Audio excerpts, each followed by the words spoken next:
right, we're going to get started here in just a moment. Have a few more folks that are joining, it looks like. All right, we're going to get going. So my name is John Decker. I'm the Director of Community Services at Alta California Regional Center. I think Olivia told me this morning that I'm supposed to say that this is our special lumberjack edition of Coffee with Community Services. Is that right, Olivia? Thank you. Uh, Olivia is one of our community services managers, along with Gino Nessie. And soon, as of Monday, we will have Jordan Eller also joining us and taking over a new role in supervising some community services specialists, specifically those that are responsible for our community placement plan and CRDP projects like Ms. Heather Hollingworth, who's here. And we've got some other community services specialists as well. So Kate's here. Morning. And Shirley's here, who many of you know and you work with.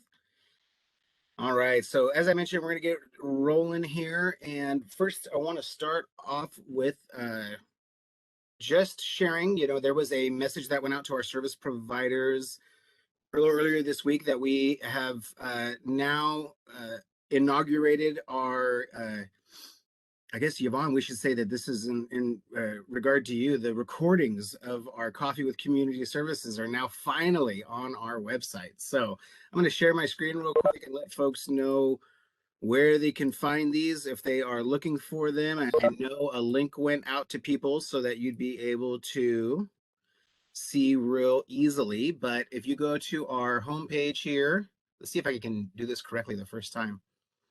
You go to Service Providers. And you go to current providers, and under the additional information section is Coffee with Community Services.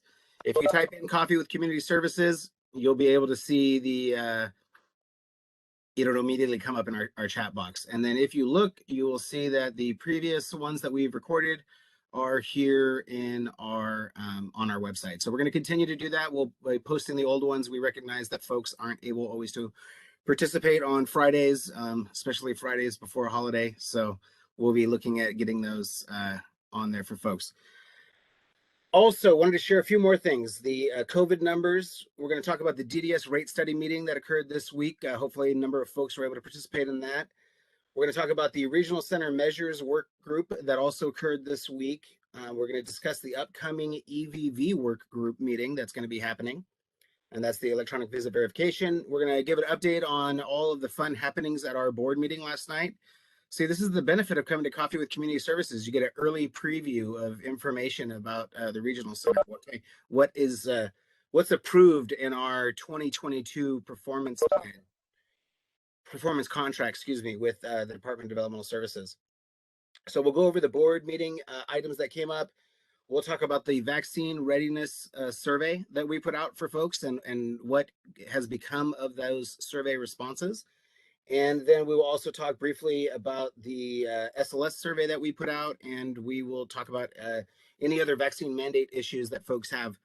As always, if you are interested, please drop in the chat box questions, and we'll do our very best to try to answer them kind of as we go through a number of these different items. So I am going to but I'm going to give information to you all about our COVID numbers, and then I'm going to try to close out my email so I don't keep getting pop-ups here. But we have unfortunately surpassed 301 positive cases since the July 6th date, when we've kind of started to retracking the big surge with the Delta variant of COVID-19.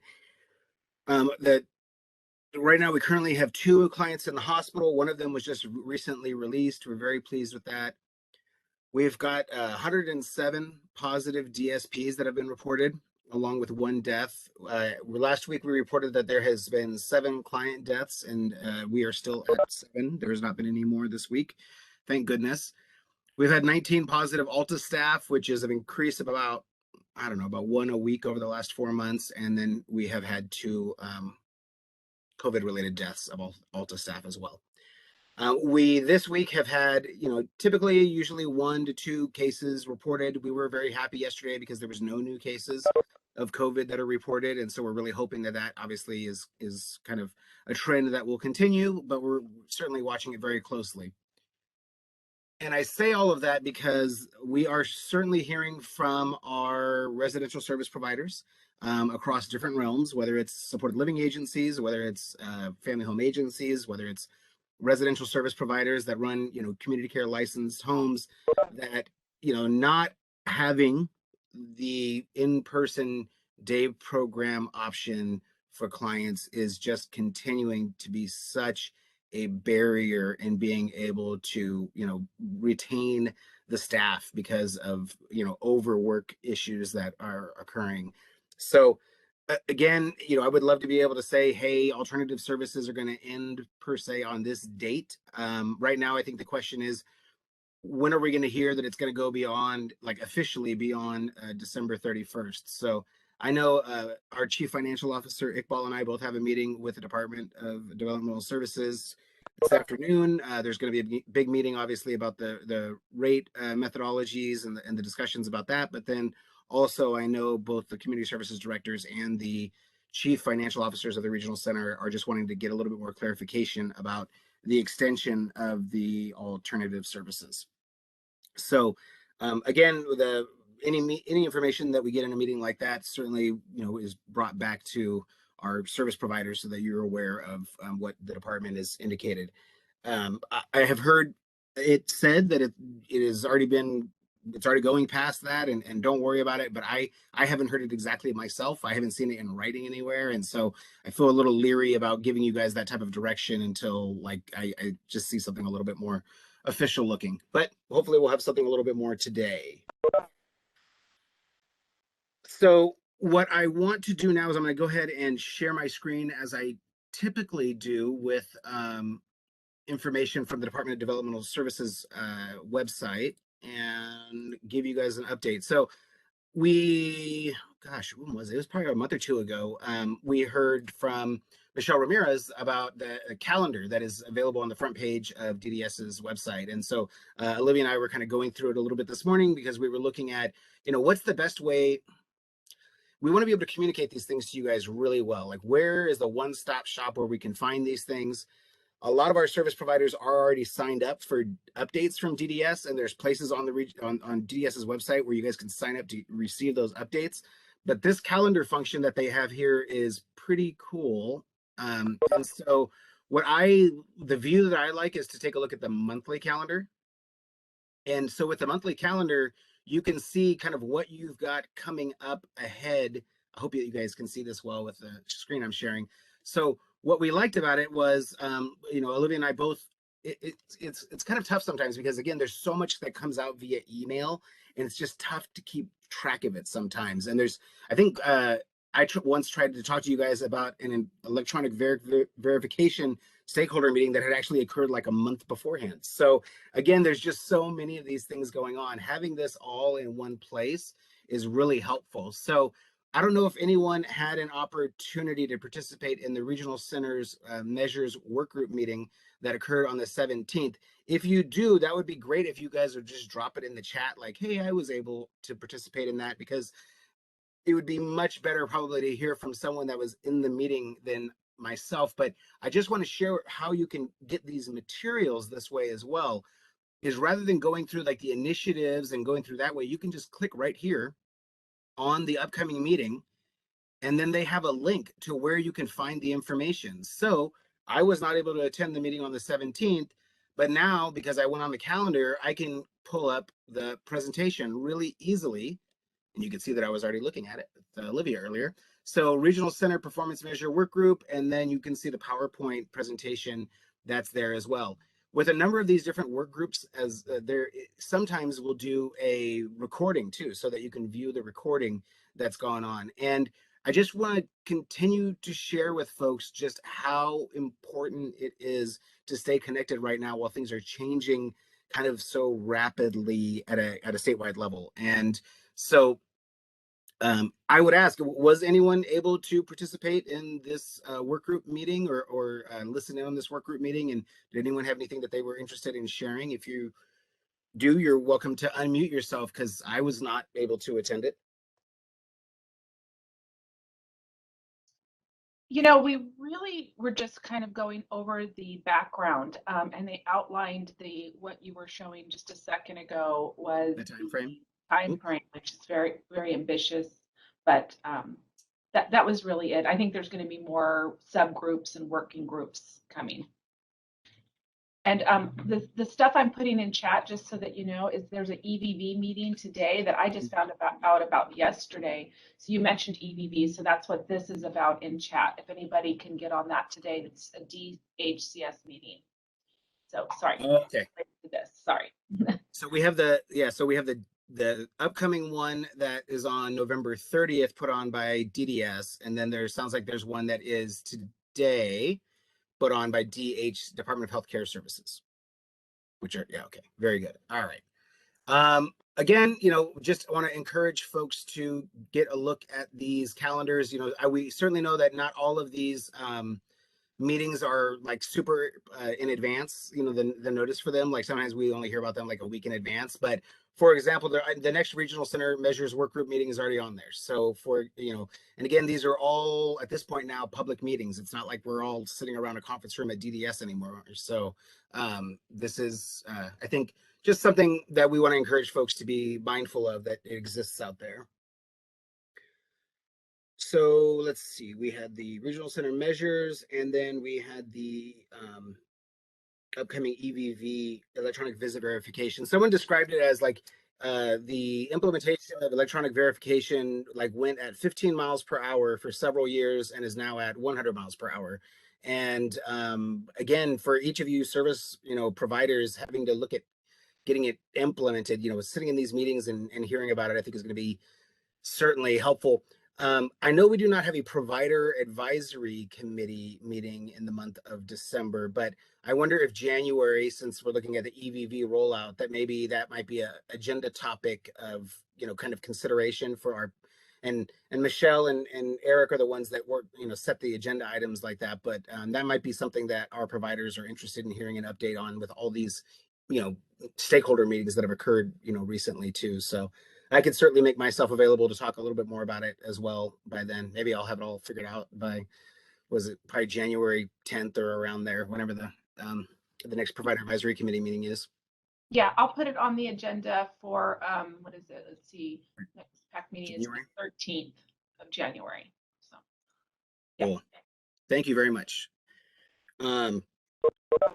Additionally, we know that there was the DDS rate study meeting that was held with service providers. The final session was held this week. I was actually not able to attend that one. I attended the other session that was done for the community services directors, and I know we have another one that we're going to get later today as well. I know that the questions that came out of our Coffee with Community Services last week, primarily were related to what is done about those service codes or those providers that were excluded from the rate study, and what is the method with which rate reform can happen for them, or how could they be included. And I think the question that Eric had made last week was, outside of the legislature or someone how would that happen? I don't know if that came out at all during the meeting this week. I don't know if that was a question that came up from DDS. I don't know if anyone that participated in the meeting would be able to share anything more specific from DDS related to that. But that was just, I think that was a big outstanding question for a lot of our service providers.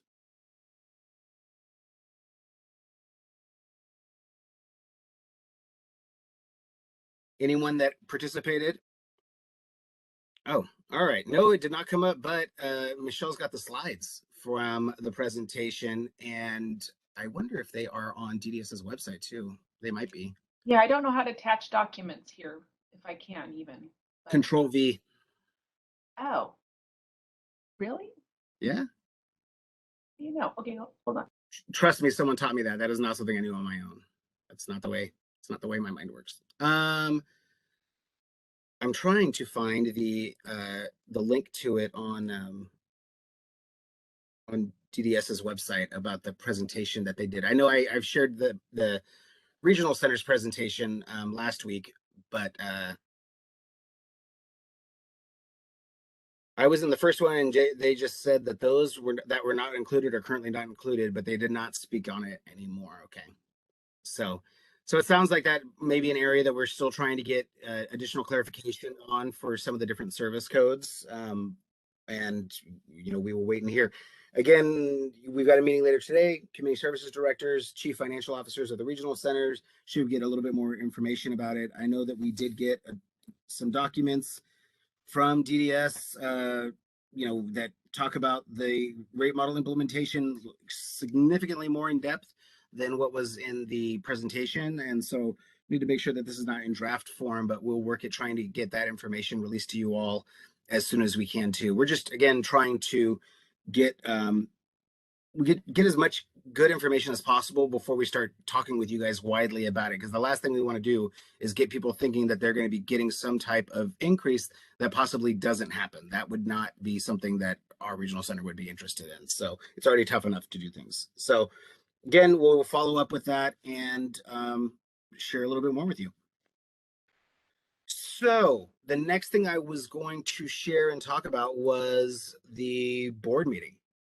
We had a board meeting last night, and in that board meeting, we touched on a number of different areas that cross over into our service provider realm. And I think obviously anything that impacts our clients also impacts our service providers too. So the performance contract was one of the things that we talked about. I'm not going to get there first. The first thing I'm going to touch on is resource development. So Alta California Regional Center has a resource development policy. Part of the resource development policy was created, and it was related to something that you might remember quite some time ago, which was that the contracts that are over a certain dollar amount have to be approved by the regional center boards. And so if you were around 12, 13 years ago or more, you might remember some untoward behavior done by community services folks, giving out contracts to people they shouldn't be giving out contracts to, that might have been relatives. And not saying at our regional center, but it certainly was a big issue that went on and had a statewide impact on things like making sure that our board is providing oversight of large contracts that are delivered by our regional center to different entities. So we made a board board resource development policy revision at that time that talked about adding in the, not only solidifying the RFP process for a lot of our community placement plan types of developments, but also then describing the the board approval for the large contracts. What we did recently is we did a little exception to our, there's always been the ability for our executive director to make an exception to the board policies, but the development of community resource development plan projects, specifically those housing projects that you guys hear me talking about sometimes, they don't really align with holding an annual RFP, because it takes years sometimes to get to a point where you're going to be at making a recommendation to the Department of Developmental Services that we want to do a housing project in like our catchment area. And also, as opposed to most types of awards of RFPs, DDS only awards us the funds if we have an identified service provider. And kind of the other way around is typically DDS will say, here's the funds, now conduct an RFP and then choose a provider. So again, the board policy was modified so that we are able to, in essence, develop these multi-year relationships with housing developers like Mercy Housing, for example. Some of you guys are familiar with Mercy Housing, which is a big housing provider. Mercy Housing California also being huge. So again, we're very pleased with that, and we are looking forward to a submission of a project that we are working on with the John Stewart Company and with Bethesda for the housing project in Elk Grove that we've shared with folks. So really looking forward to getting that one. We were able to share some details about that one with the board already, and certainly with you all at the PAC and this meeting too. So that's the resource development policy that got modified. Additionally, there was an announcement that there's going to be a newsletter that's going to be put out by our regional center, and we talked a little bit about the newsletter contents. The idea of the newsletter is it's going to look like a paper newsletter like Alta had 18 years ago. And however, this is going to be a little bit different because it's going to focus on a lot of different areas. And additionally, with it, we're going to be sending it not only to our staff, but also to our entire community, including our service providers. So the idea is to have articles of interest within there that keeps people up to date on what's going on at the regional center, especially with our big like initiatives and our priorities that are set by our board, because we do have a strategic planning, that's going on with our board as well. And so hopefully those will be something that you would be, really interested in reading and getting updated on the regional center specifics that are going on. One idea that Olivia and I discussed, and it got talked about at the board meeting last night, so it sounds like it's going to happen then, is we are looking at doing kind of a promotion of Alta's artists and the sale of Alta artists' work. And so Olivia and myself had an opportunity to meet with 3 of our big art programs to talk about, in essence, creating a quarterly featured artist at Alta. And in doing that, what we would look at is incorporating our newsletter, where we would have, for example, a sample of that individual's artwork, a headshot of that individual if they would like it, the contact information, a little bit of a bio about their themselves and the program that they attend, and then also information linking to the social media of the artist, the social media of the art program that they participate in, and then we would take that same information and layer it over our website, and then also through our own social media as well. And the idea being is, we really want to support people being able to sell their work. Us running an Amazon marketplace at Alta is not going to happen, folks. The good discussion that they had with us about this, because that was slightly a little bit of our idea, is that nowadays everyone expects everything to be there in 2 days. That's, everyone's got the Amazon Prime mentality.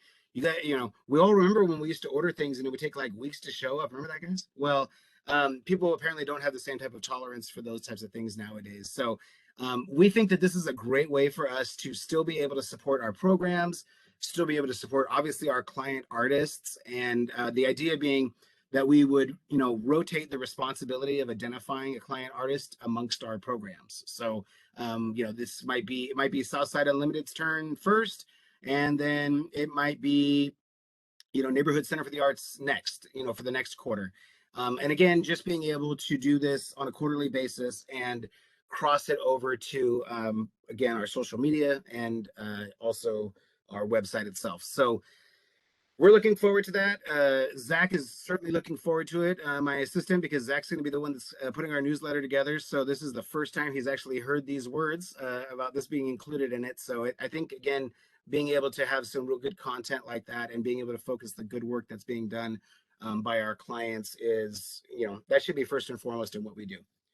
So the newsletter idea was shared with the board, and then there was some public comment that was given by the Sac County DD Council related to the project that, I don't know if we have Heather Hollingworth on here anymore, but Heather Hollingworth has been working on the new technology access vendorization with a company called Our Miracles. And so the Sacramento County DD Council commended the regional center for working with the providers so that we can connect individuals more easily to their communities through additional, technological supports. And they will be actually having a guest presentation at their next Sacramento County DD Council meeting, if they with the Our Miracles folks. So they'll be describing specifically what that technology program looks like. So if you guys are interested in doing that and you're in the Sacramento, well, I guess you don't have to be in the Sacramento area anymore because you can just log in. So Steve Andrews, I don't know if he's on right now, but you guys know how to reach out to Steve Andrews typically, and you can, he'll let you know how to get in touch with that meeting if you would like, for the, again, Our Miracles presenting at the Sac County DD Council meeting regarding our new technology access program. Okay, so next up, I'm going to go over with you guys. Let's see, it's 11:27. We got time to do this. I'm going to go over what this is the fun part of being part of this meeting. You get a preview ahead of everyone else of what our new performance activities are going to be looking like in the year 2022, hot off of a board approval last night. So I'm going to share my screen once again, and you get to see a version that no one else gets to see, which is the version that shows only the things that are new in the performance plan, not things that are gone over like multiple year implementations. So first off, and again, I'm just going to go through the highlighted ones, and I'm not going to repeat ones that are in multiple sections, but you'll see that many of our different performance contract activities do cross over into different sections. And part of that also means that when we're talking about things like reducing disparities at the regional center towards the end of our performance contract, that truly a lot of those reducing disparities activities are woven throughout all of the planned activities for the upcoming performance contract. So again, I think as you listen to think of things like service access and equity as we go through and talk about some of these different areas. So first off, ACRC will develop specialized residential resources to support regional center clients with intensive behavior support needs, either at risk of or exiting out of an institutional setting. The focus of the community placement plan development 5 years ago was not on this. It was on moving individuals that were primarily elderly out of Sonoma Developmental Center.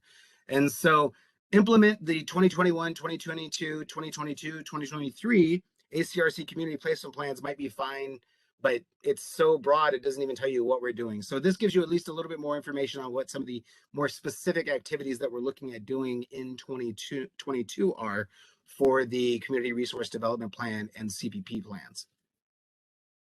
Going down to the bottom here, under number and percent of minors living with families, dental services. So dental issues have been, an ongoing policy concern. I know that, we had the legislative analyst office, 4 or 5 years ago, or 4 years ago or so, worked with us, and they put out a big report on, dental health needs for people with developmental disabilities. So we are adding into our performance contract that regional senior staff will be participating in the statewide task force on oral health, and they will propose at least one quality improvement measure for our regional center that originates from that group. And so some folks, we have community services specialists, and we have service coordination staff that are part of those dental services meetings. And again, just looking at seeing what we can do to increase the opportunities and have better outcomes for our clients when it comes to their dental health. Additionally, and this was one put forth by Jennifer Bloom, who is our Associate Client Services Director, and it really just talks about conducting our outreach activities and participating in meetings with community partners. And you can see some of the different ones, and this is related to ACRC eligibility. So the GMCs, the medical managed care plans, the CPSs, the adult protective services in our areas, the family resource centers. So again, we'll continue to do our outreach to those folks. We will also promote the benefits of the self-determination program to the community by conducting information sessions in at least 3 different languages other than English. And you'll see that one pop up multiple times throughout our performance contract. We will complete a housing development plan in partnership with service providers and community members. In 2019, towards the end of 2019, we started working on a housing development plan for our regional center. We had service providers in there. We had some client family members that were participating in that group. And then COVID-19 happened, and it stalled out our progress on developing our plan. And so we are going to finish our housing development plan. And this is going to speak to things like, what kind of multifamily housing projects are we going to do? Where are we going to look at developing housing? Who are we looking at housing for? Once we develop housing, like for example, set aside multifamily housing units, who do they go to? What's the method that we use to determine which of our 27,000 clients get to benefit from the small number of homes that are and units that are developed? And I will tell you this, I certainly do a lot of presentations about the housing activities at the regional center, and I get a lot of emails and questions from parents saying, hey, I was in that meeting, and how can my kid get on the list for that new unit that you're talking about? The exciting thing for us, I will share just in this realm, is that in 2 weeks, we have a walkthrough of our first multifamily housing project on Richards Boulevard. So Dan Kilmer, who's been our primary resource developer on that, and then the folks from our housing developers, McCormick, Barron, and Salazar, as well as Sacramento Housing and Redevelopment Agency, Lori Benalis, our executive director, and Michelle Johnson, our director of client services. We're all going to go head over and go check out what our new 15 apartments are going to look like for our clients there in Richards Boulevard. And again, I think we've shared with folks, this is 10 non-ambulatory units and 5 you know, non-ambulatory visible units. So, I mean, we've got ADA compliant for 10 units. So one thing we will say is that as we look at the process, which we're in right now of determining which individuals are going to go into our very first project, we love knowing that we've got 10 units for our clients that in many cases are so challenging to support because of all the home modifications that are needed. And so this, is being able to move people in, hopefully without making a bunch of modifications, to their apartments. And so again, we're very excited about it, and certainly we'll share more news. We're looking at moving people into those units July, August of 2022. So the rental like application process and the interviews for the people to do it are going to be like in February, March. We're working out the time frames right now. So again, things that I think we're all really excited about. New activities like this at the regional center. Additionally, this item was added as well, which is that the ACRC housing specialist will engage with at least one municipality regarding implementation of their housing element, with the goal of creating an agreement to assist local residents with developmental disabilities in accessing affordable housing. So some of you would remember that we, shared with you during our affordable housing presentation that we sometimes will be interviewed by different municipalities that are completing their housing element as part of their housing, of their overall plan for their city, town, county, etc. The outcomes have been that we've had folks that have written in that they will partner with the regional center on a project. So partner on a regional center in helping people with developmental disabilities that live in the town of Loomis in connecting to affordable housing. That's something that they wrote in their plan that was approved and put forth to the state. So we are going to be taking advantage of those opportunities and reaching back out to those municipalities like Loomis, like the city of Woodland, like Yolo County, that we've answered these questionnaires about.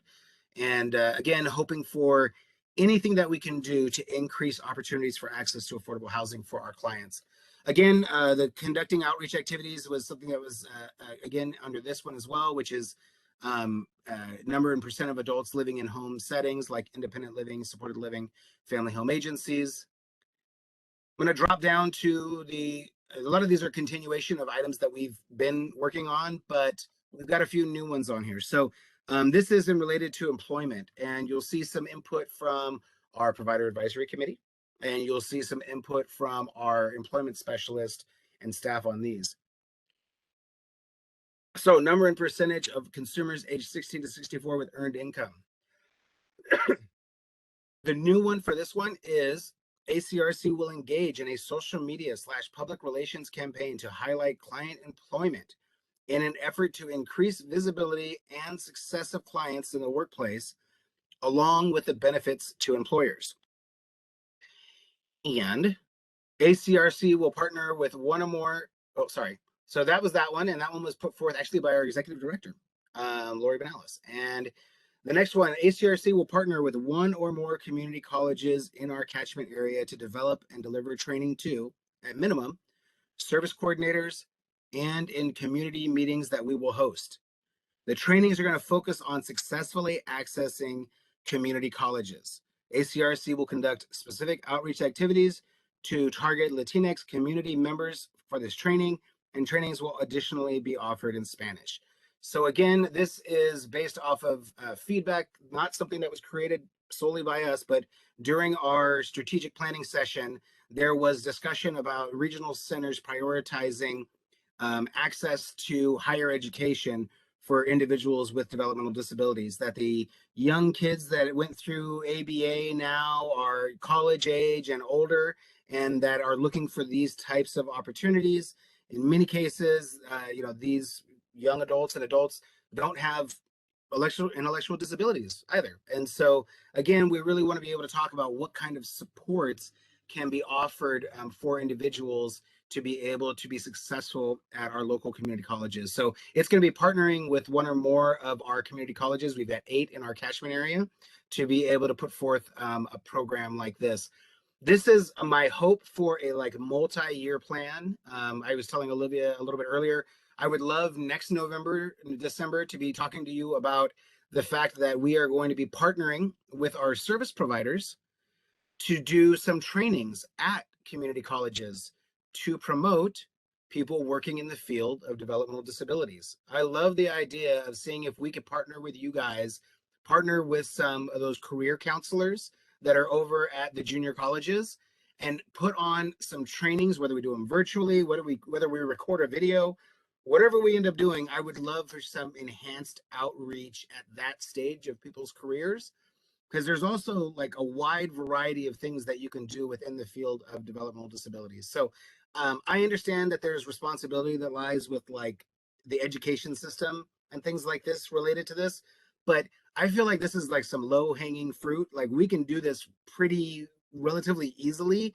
and it's a really great way to get all of your companies out there and well known, and also just again anything that we can do to support the hiring and like the retention challenges. So again, I think I have like a multi-year community college partnership plan, but those are kind of the first 2 year activities that I would love to see us kind of working on. So, and I know you guys are always very supportive when we look for service providers that are wishing to partner on things like this, especially since I think you guys certainly know you would see the benefits to our clients as well as to, ourselves in being able to get more people that are interested in working in our field.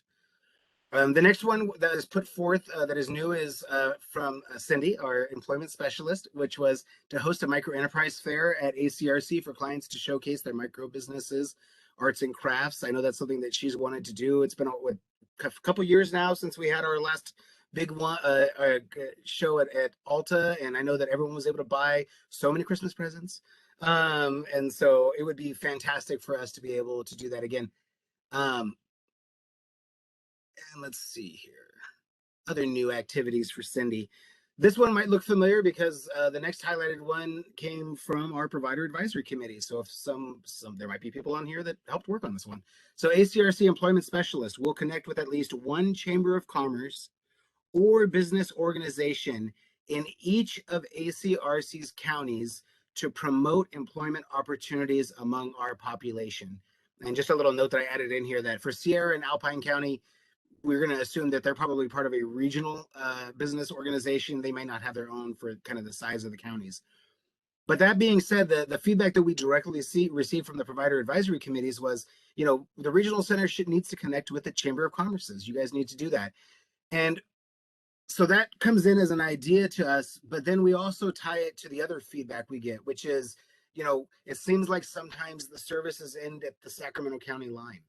And sometimes the opportunities end at the Sacramento County line. And so when we do things like this, like our outreach activities, for example, even the junior college or the community college program, I would love to choose, Woodland or something like that, or something that's outside of just the down. We get so Sacramento centric on so many things. So again, just giving you an idea that at least for this one, we want to connect with folks throughout our entire catchment area. And then this is another add-in from Cindy, our employment specialist.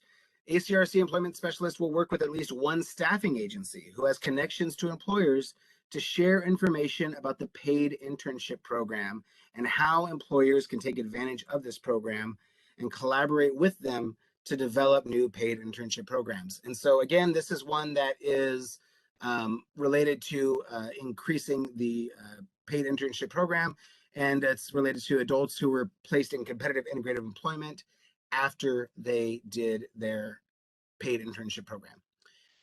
Again, some of these activities are ones that are carried over from the previous years, but I just again want to highlight the ones that are new and special. So I am now on measures reducing the disparities and involving equity in purchase of services. So ACRC will submit a proposal to DDS to increase vendor rate to deliver early start therapy services on weekends for families across multiple ethnicities, including Native American. So this was feedback that was inputted, I believe, from Helen Neary, our cultural diversity specialist, based off of some focus groups that she had held. So again, turning feedback from our community into like actionable things in our performance contract is really where we're at in 2021, 2022. Like we want to be able to turn these things right over. So again, being able to have input from our community, being able to have input from our specifically from the members of our community that are service providers is so valuable for us. And I think ultimately our activities as a regional center will be better because we're a little bit broader in our thinking about the types of things that are really going to help meet the needs of our clients and hopefully make things a little bit easier for you all as service providers too. Promote benefits of the self-determination program and or participant-directed services options for clients for adult communities, for adult clients in communities of color by conducting informational sessions. This one specifically was put forth by Kanisha Hurd, who was formerly one of our community services specialists and is now the manager, one of the two managers, along with another former one of our staff, Catherine Weston, in our Woodland office. And so, again, we also reached out to our staff and asked them to put forth some additional performance contract measures. The next one, target clients with low to no POS by providing enhanced case management services for the following ethnicities: Hmong, Hispanic, African American, Punjabi, and Russian. And again, that's in line with the new policy measures that are built into the trailer bill language and to this year's California budget. Again, under this one, which is percent of total annual purchase of service expenditures by individuals, ethnicity, and age, 22 and older, we have the community college program on here again. Once again, we have targeting individuals from those different groups for enhanced case management. And once again, you see the vendor rate increase as well under this one for the low POSs for the young ones. And additionally, we have our last couple areas, which is we are going to be, which we've already hired or are hiring for, which is the 1 to 40 caseloads, which will be providing that enhanced case management. And those are all going to be some type of language other than, in addition to English, to my understanding, for all the employees that are hired for that. And then also our service navigators that are going to be supporting our clients and families as they navigate through so the sometimes complex developmental disabilities system that we have here in California. And then the other one, and I don't know if we've talked about it in this group, we may or may not have, but finally, it would be implementing a new community services specialist position that is going to focus on health and safety waiver access for non-English speaking clients. Again, this is a policy measure that's included in the trailer bill, and in it, there is the discussion. Well, how I would share is the department has gotten significantly better about processing health and safety waivers over, I would say, the last 5 years. And I know our regional center and Dan Kilmer, one of our community services specialists, has really worked closely in that. And one of our former Alta staff, Andy Perez, is one of the folks that's overseeing a lot of that work right now over at DDS. And so DDS has talked about the value of eliminating these barriers to service that might be out there for like the entire community that we have. And with that, looking at those non-English speaking individuals, are there things that we can do to increase service access for individuals by, reaching out to DDS and saying that we need some type of revision to whatever the, rules are that we have to follow when it comes to how we, in essence, fund services. And so very excited about this position, very interested in seeing the person that does this. And this position will also play, I think, a good role in monitoring some of the health and safety waivers that we have in place at our regional center as well. That was a lot of information about the things that we are going to be doing here in the near future at Alta. And I am going to pop over to the chat real quick and see what we have in there.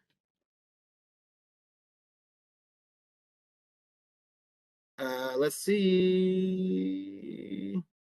All right, I'm going to read this because here we go. So I have this is from Virginia Perks. I have some information from a source I would like to share. I like when it says from a source, like a secret source. That's good. I am not the source, by the way. Whatever I'm reading right now. There will be multiple studies conducted by the original contractor, that would be Burns, I'm assuming, who performed the rate study, working with in each regional center and its vendors to help understand how to compare rates. Honestly, I've looked over the data, and currently, without the detailed POS data that the vendor will be asking for, there is no reasonable way to compare rates. Yep. How the rates are administered, whether bundled or not when charged, and many other factors, some of which are not currently even used by the regional centers, will determine which rate in the study is appropriate as a comparison. The contractor will be contacting every regional center and asking for data which are necessary over the next 5 months to make appropriate rate comparisons.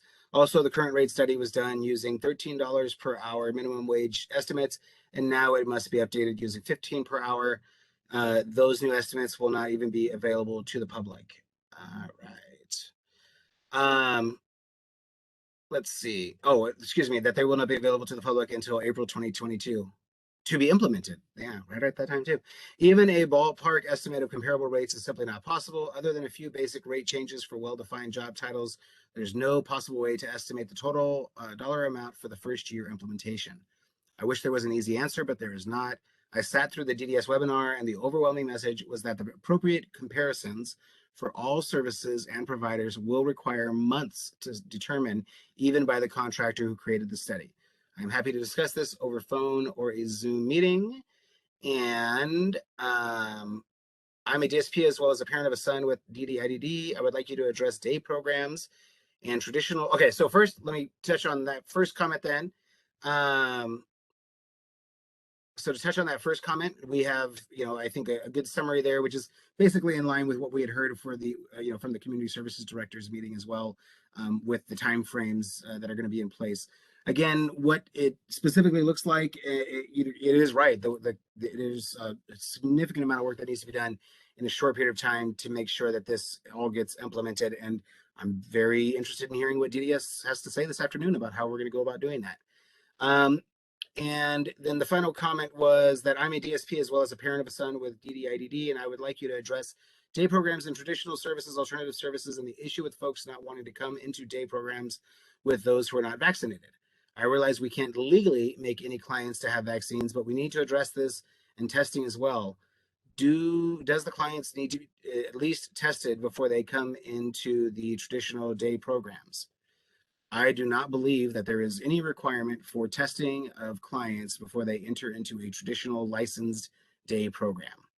All right, let's see. I have a rate study question, might be more regional center process. Well, we're all about the regional center process stuff over here. Go ahead and unmute yourself. Yeah, I figure it'll be easier than typing, I think. Just as related to the rate study, and yeah, it's kind of very difficult to look at as far as what your rates will be. There are a couple of our programs, our 055 and our 515, that don't have specific ratios in. Our ratios are not in the rate study. And I know that they had also talked about your particular service code might be lumped into something else as far as what your actual service looks like. And then that would be up to the regional center to then connect with vendors, all within the next few months to figure out the world. But I don't know. I've looked through this over the years of many times, but I have, again, our 055 1-to-1 100% community base doesn't exist in the rate study where I see at all. So that was my. So you're saying we got a little bit too creative. We got a little bit too creative the way we vendored you. Well, I don't know. That happened like 20 years ago. So.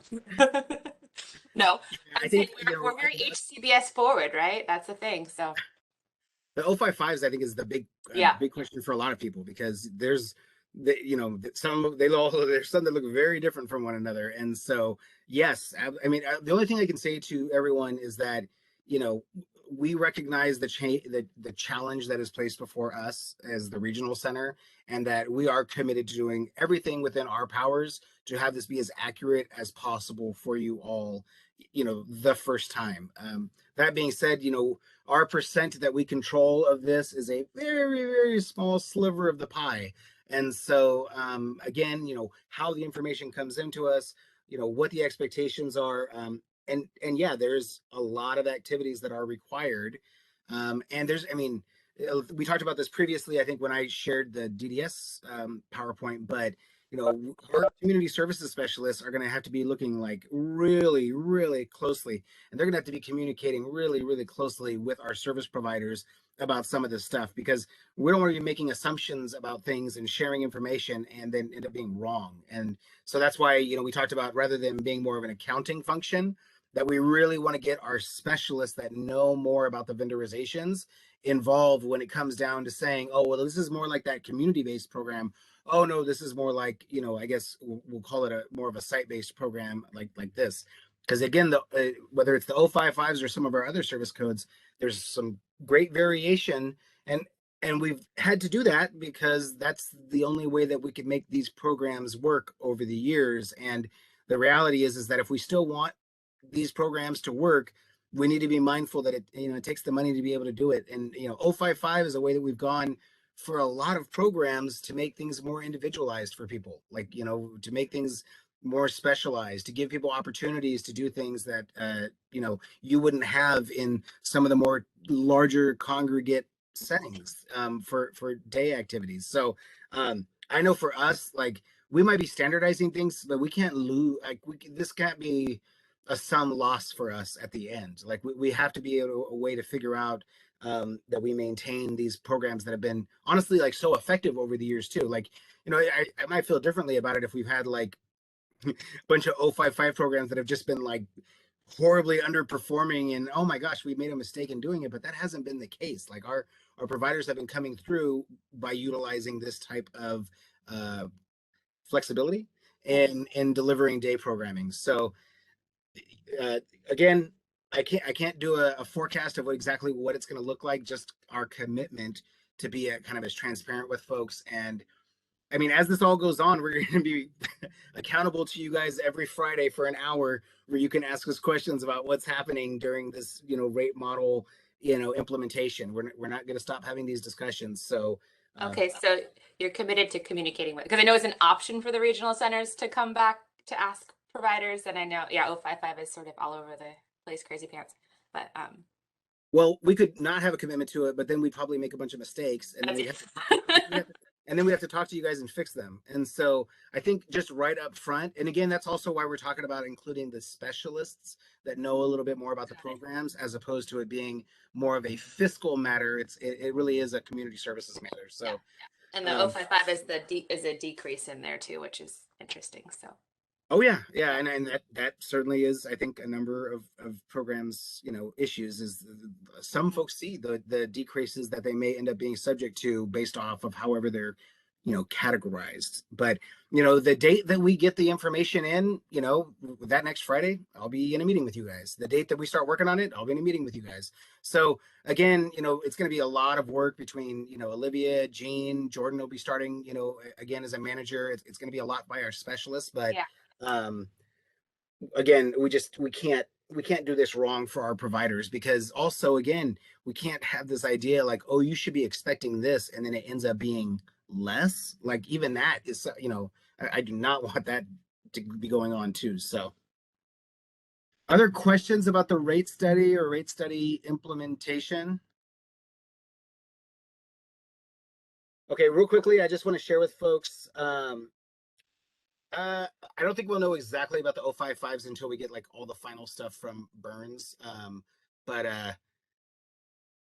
we'll talk about that a little bit more. We'll talk about the 055s, I think, when we get just slight a scotch more information from our friends at DDS, and then we'll come back about that.